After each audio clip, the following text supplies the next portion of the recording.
दोनों में अंतर क्या है? मूल प्रकृति का अंतर है। क्या मूल प्रकृति का अंतर है? तो हनुमान जी हैं साधु और अंगद जी हैं सैनिक, ये अंतर है। हनुमान जी साधु हैं, अंगद जी सिपाही हैं। साधु सब कुछ बर्दाश्त करता है क्योंकि उसका जीवन परहित के लिए है, दूसरों के लिए है। और सिपाही कुछ भी बर्दाश्त नहीं करता, भिड़ जाता है।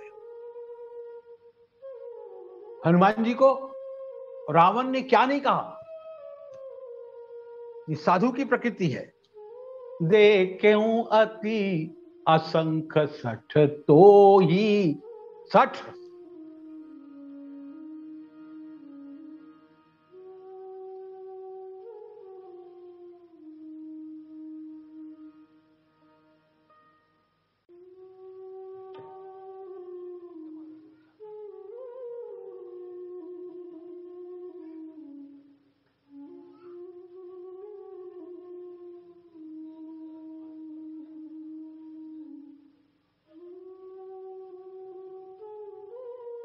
से आ भी सकता है, पर अंगद कहता है मैं चला तो जाऊंगा, मैं सिपाही हूं, पर रावण से भिड़ गया तो हार के नहीं आऊंगा, जीत के आऊंगा। उसकी मृत्यु राम जी के हाथों है, तब तक मैं लंका में बैठा रहूंगा जब राम जी नहीं आएंगे। रावण के विजय के पश्चात ही मैं लंका से आऊंगा।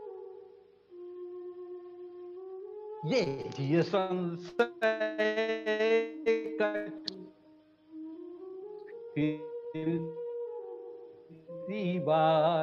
मुझे याद आता है एक तो कहते हाँ जी,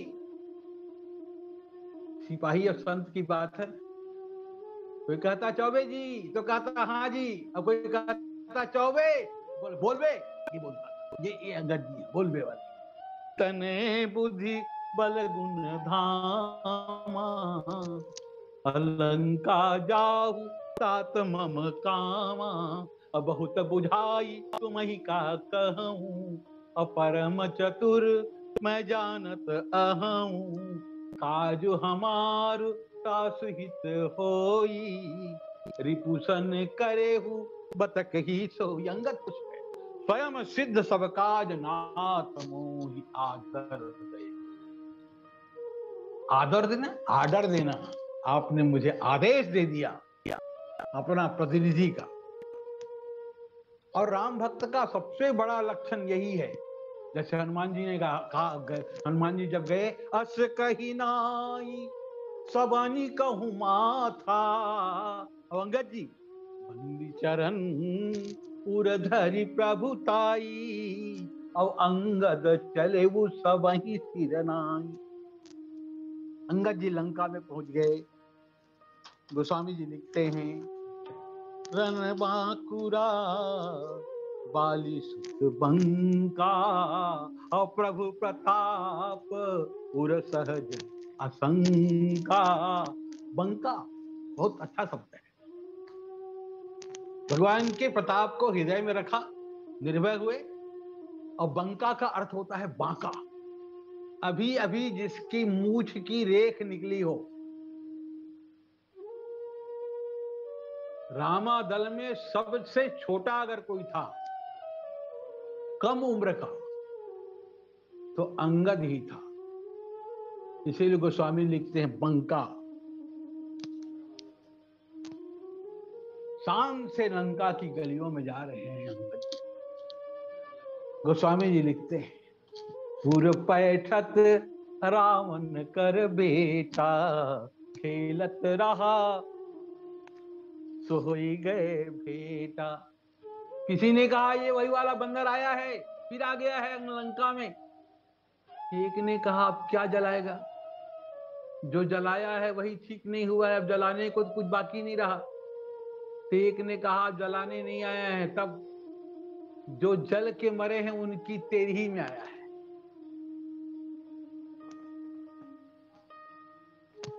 रावण का बेटा कह रे बंदर कहां जा रहे, इधर आ, हम युवराज हैं यहाँ के, रावण के बेटे। जो आता है हमको पहले वंदन करता है, सलामी ठोक, पहले हमको सलाम करो, हमारा वंदन करो। अंगद जी ने कहा वाह रे निशाचर, मैं सर झुकाऊंगा, तुम्हारा वंदन करूंगा। दर दर झुके वो सर नहीं होता, दर दर झुके वो सर नहीं होता, और जहां सर न झुके वो दर नहीं होता। ये ऐसा सिर थोड़ी है कि जहां पाए वहां झुक जाए, वो भी तुम जैसे राक्षस के लिए। लात चला दिया उस बालक ने, रावण के उस बालक ने लात चलाया, लात को पकड़ा और घुमाया और पृथ्वी पे पटक दिया। तेही अंगद कहूं लात उठाई, गही पद पट के भूमि भवाई। एक व्यक्ति लंका गया राक्षसों के बीच और रावण के बेटे को ही उठाकर मार दिया खुलेआम। सारे लंका में खलबली मच गई, पूरे लंका में हाहाकार मच गया। लंकापुर में हुआ अब घर घर हाहाकार, नर नारी डरने लगे, हुआ बंद बाजार। फटर गिर गया बाजार, अब कुछ होने वाला है। चारों तरफ लंका में बात फैल गई है, सब जगह निशाचर इसी तरह अंगद की बातें करते थे। सब जगह निशाचर इसी तरह अंगद की बातें करते थे। अंगद की ऐसी धाक जमी और छाया से उनकी डरते थे। अंगद की छाया से जिस पर भी दृष्टि डालते वह भय से सूखा जाता था। अंगद जिसको बुला के पूछ रहा सुनो, उसको लगा गया मानो परशुराम जी का फरसा टंगा है, राजाओं का सर झुका हुआ है, बस वही स्थिति है। जिस पर भी दृष्टि डालते वह भय से सूखा जाता था। पूछना चाहते मग जिससे वह बिन पूछे बतलाता था। लोगों ने कहा ये वो वाला बंदर नहीं है। क्यों नहीं है? बोले वो वाला बंदर तो लात भी खाता था, बात भी खाता था, और ये तो लात उठाता है, मार देता है। पूछा राजसभा किधर है? गोस्वामी जी लिखते हैं, बिन पूछे मग देही दिखाई। लोग कहते जाओ जाओ उधर, और जेही बिलो की सोई जाए सुखाई। जिसको पूछ दे वो उसको लगता हम गए। बिना पूछे लोग कहते उधर जाओ उधर जाओ, जो होना है वहां वो, यहां नहीं, यहां से चला जाओ, वहां जो होना है उधर है। लोगों ने कहा हम तो जानते थे ऐसे ही होगा। एक ने कहा तू एक खोपड़ी वाला समझ गया, वो 10 खोपड़ी वाला कहां समझेगा। अच्छा है तुम समझ गए। अंगद ने राजसभा में प्रवेश किया। गोस्वामी जी लिखते हैं, राजदूत जब जाता है तो बराबर खबर करेगा। ये साधारण दूत नहीं है। हनुमान जी सीबीआई वाले दूत छिप के आए थे, ये प्रकट आया है। सबके सामने आया है, दबंगता से आया है। इसीलिए तुरत निशाचर एक पठावा और समाचार रावण ही जनावा। कहा कि महाराज एक बंदर आया है, मिलना चाहता। अंगद रावण की आदत हंसी उड़ाने की, अंदर से भयभीत है लेकिन हंसी उड़ा दिया। सुनत भी हंसी बोला दस सीसा, आनहु बोली कहाँ करे कीसा। बुला के लाओ, कहाँ का बंदर है। अब देखो रावण का सबसे बड़ा अपमान यही हो गया, लोग अंगद जी गए और वो लोग खड़े हो गए। रावण को लगा मैं बैठा हूं, एक बंदर का इतना सम्मान। 10 कंदर की सभा में एक बंदर का इतना सम्मान तुम लोग करते। दिमाग पहले ही खराब हो गया रावण का। गुस्सा किस पे करे, पूछा लोगों से क्यों क्यों खड़े हुए। लोगों ने कहा महाराज एक चीज बताओ, आप जिसको बुला रहे हैं बुलाओ उन्हें सम्मान पूर्वक। बोले आना बोली कहाँ कर किसा, तो हम तो सभासद हैं। एक व्यक्ति ने कहा ये क्यों खड़े हो गए,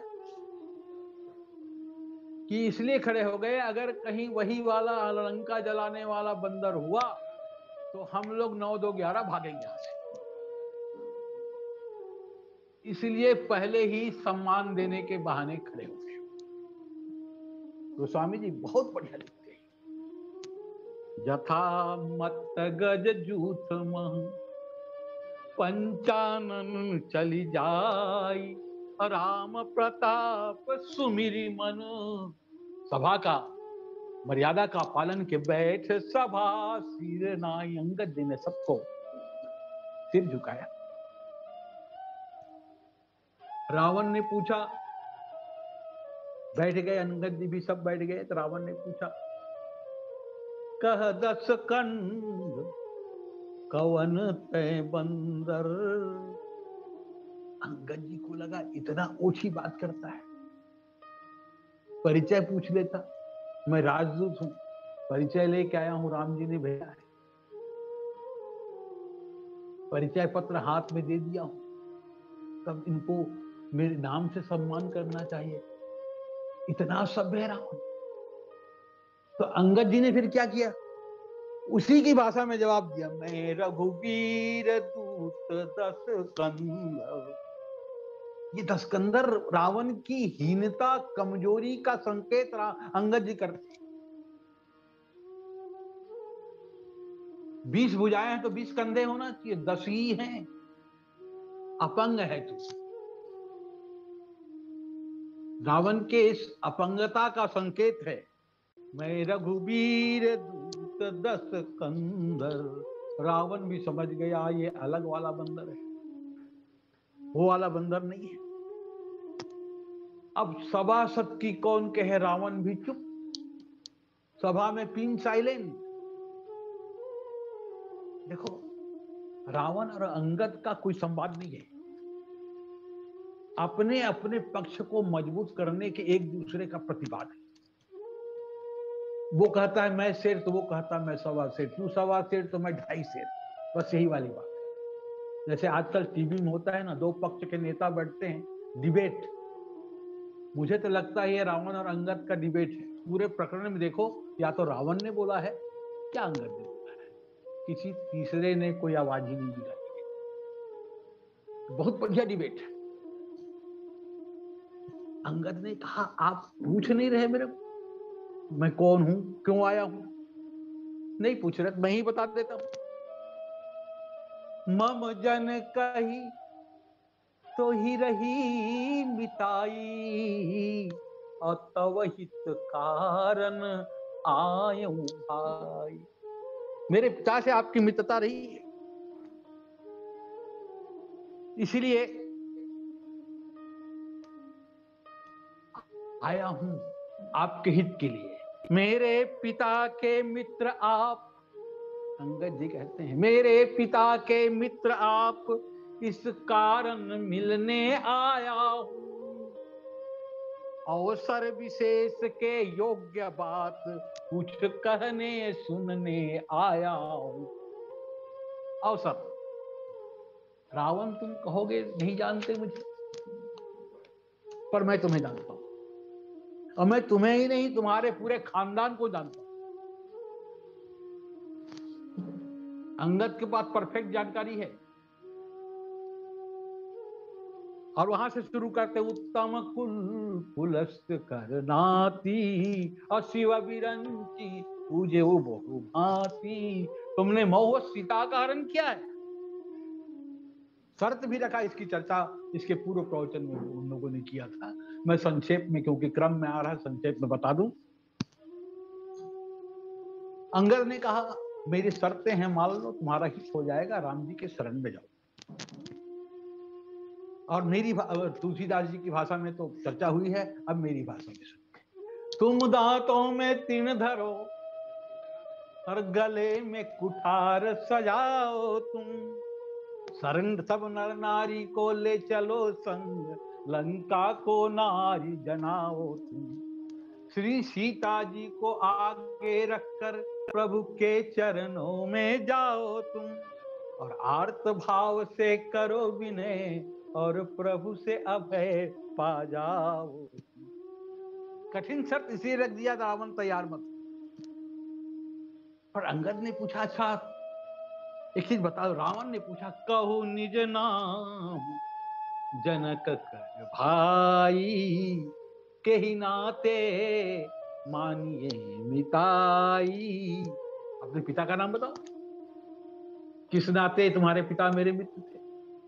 तो कहा मैं अंगद किष्किंधा केसरी बाली का पुत्र हूं। क्या बाली से आपकी कभी भेंट हुई थी? सार्वजनिक रूप से अपने पराभव को खुलने का चांस नहीं देता था। रावण जीवन में हारा नहीं, ऐसा नहीं, रावण बहुत हारा है, पर रावण की हार सार्वजनिक नहीं हुई और सार्वजनिक रूप से स्वीकार भी नहीं किया। इसीलिए कहा बाली, बाली याद नहीं आ रहा है बाली। अंगद ने कहा 6-6 महीना जिसके काक में दबे रहे और तुमको बाली याद नहीं? 6 महीना बाली तुमको दबाए रहा, तुमको याद नहीं है? बोले आगे मत बोले करके, हाँ हाँ हाँ हाँ हाँ, रहा बाली बानर में जाना, मुझे याद आ गया, याद आ गया, रहा बाली बानर में जाना। बाली नाम का एक बानर था। देखो अभी भी सम्मान नहीं, रावण का मित्र था बाली, पर रावण के तरफ से शाब्दिक सम्मान है ही नहीं है। हृदय कहां सम्मान होगा? पूछा अच्छा आजकल बाली कहाँ है, ठीक तो है ना? जबकि रावण को मालूम है, रावण को तो राम जी जब अयोध्या से चले हैं वनवासी होकर के, उस समय की पूरी घटना, एक एक घटना रावण को मालूम। अभी तो बाद में कहता है अंगद को, अगुण अमान जानते ही पिता दिन वनवास। इतनी जानकारी है इसको, पर फिर भी पूछता है, अच्छा तुम ही अंगद हो, बाली के पुत्र हो? अंगद तेरा जन्म ही क्यों हुआ? बाली जैसे महावीर के पुत्र हो, वंश को मटिया मेट कर रहे हो, कुल को नष्ट कर रहे हो, तपस्वियों के दूत बनते हो। बाली का बेटा और तपस्वी का दूत। देखो ये राम की राजनीति को देख रहा है रावण। ये राम की राजनीति कच्ची है। दूसरा होता तो वो अंगद को नहीं भेजता, जिसके पिता की का वध उनके द्वारा हुआ है उसको मेरे पास नहीं भेजता। ये अच्छा मौका है, उसने मेरे भाई को अपनी ओर मिला लिया है, अब मैं अंगद को अपनी ओर मिलाता हूं। ये रावण की राजनीति है। और राम की राजनीति की बात करेंगे तब इस प्रसंग में अगर गहराई से विचार करें तो नीति प्रीति परमार्थ स्वार्थ पूर्ण राम सम जान जथारथ, ये चारों बातें। नीति क्या है, प्रीति क्या है, स्वार्थ क्या है, परमार्थ क्या है। अलग अलग ढंग से भी विवेचना करेंगे तो नीति अंगद जी है, प्रीति हनुमान जी है, स्वार्थ सुखेन वैद्य है, परमार्थ विभीषण है। अलग अलग ढंग से इसकी व्याख्या कर। तो रावण राम की नीति, जब किष्किंधा से युद्ध के लिए चले तो सुग्रीव ने कहा युद्ध के लिए जा रहे हैं, एक युद्ध मंत्री होना चाहिए। तब राम जी ने कहा खाली रखो, अभी युद्ध मंत्री का पद खाली रखो। अच्छा एक वैद्य रख लें, बोले वो भी मत रखो। कहा युद्ध में जरूरत पड़ेगी देखेंगे। और कितने आश्चर्य की बात है, राम जी ने युद्ध मंत्री रखा तो लंका, वैद्य बुलाया तो रावण का। पर आप देखेंगे सुखेन पर रावण कभी नाराज नहीं हुआ है, अंत में रावण भी नाराज नहीं हुआ। उसने कहा तुमने बहुत अच्छा किया, इतना दूर बता दिया, सूर्योदय के पूर्व आना है, ये सब शर्त रख दिया, बहुत मौका था हमारे पास, हम मौका का हम उपयोग नहीं कर सके। ये रावण की अपनी बुद्धि 10 खोपड़ी वाला है। एक खोपड़ी वाला बढ़िया सोच सकता है, लेकिन 10 खोपड़ी वाला कैसे बढ़िया सोचेगा। क्या तू ही अंगद है अंगद, रावण कहता है क्या तू ही अंगद है अंगद, क्या तू ही बालिका बालक है, क्या तू ही बांस की ज्वाला है, क्या तू ही बालिका घालक है। यदि तेरा गर्भ नष्ट होता तो होता काज अकाज नहीं। रावण कहता है तेरा गर्भ गिर जाना, यदि तेरा गर्भ नष्ट होता तो होता काज अकाज नहीं। तपसी के दूत कहाने में आती है तुझको लाज नहीं। रावण, जिसने तेरे पिता का संहार किया तू है उसका दास, जिसने तेरे पिता का संहार किया तू है उसका दास, तेरे पिता का मित्र हूं मुझ पर कर विश्वास। मैं तेरे पिता का मित्र हूं, अभी भी मौका है, आजा मेरी ओर। वास्तव में तू मेरा होता या मेरी ओर मिला होता, वास्तव में तू मेरा होता और मेरी ओर मिला होता, तो देख प्रताप भानु मेरा, तेरा यश कमल खिला होता। मेरा प्रताप भानु, मैं सूर्य और तुम कमल, क्या बात। रावण पढ़ा लिखा था। रावण कहता है अब भी तू मुझसे मिल जाए, अभी भी मौका है, अब भी तू मुझसे मिल जाए तो शुभ गति तेरी हो जाए। राम के पास है, तेरी शुभ गति नहीं होने वाली, शुभ गति मेरे पास। अब भी तू मुझसे मिल जाए तो शुभ गति तेरी हो जाए। इस बड़े राज्यगढ़ लंका का कल से सेनापति बन जाए। मुझे कल तुम्हें सेनापति बना दूं। बता बाली कहाँ है, क्यों नहीं आया बाली, तुमको भेजा है, आना चाहिए था मेरे मित्र को। अंगद जी ने कहा दिन 10 गए बाली कहीं जाई, पूछे कुशल सखाउर लाई। या दिन 10 गए, 10 दिन नहीं, तुम्हारे दिन लद गए, तुम्हारे दिन बिछ गए, 10 दिन नहीं कह रहे। जैसे वहां आता है त्रिजता कहती है यह सपना मैं कहूं पुकारी, अहो ही सत्य गए दिन 4 दिन बाद सत्य होगा। अरे ऐसा नहीं, ये राक्षस है निशाचर,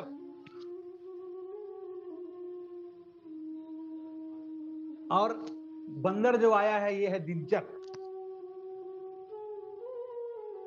तो दिनचर जब जाएगा वापस, उसके बाद इसकी सच्चाई शुरू हो जाएगी पूरी तरह से। वैसे तो सच्चाई दिखेगी, हनुमान जी घोषणा कर देते हैं मैया आग कहां मांगती है, कल से देखना लंका में यहां से वहां आ गई आग। यही दिन 10 गए बाली पही जाई, बूझे कुशल सखाउर लाई, राम विरोध कुशल जस होई, सो सब तो ही सुनाई ही सोई। अंगद जी बहुत बढ़िया सुने। राम के विरोध करने से क्या होता है, मेरे पिताजी से अच्छा कोई नहीं जानता। मैं भी नहीं बता पाऊंगा जितना मेरे पिताजी अच्छे से बताएंगे।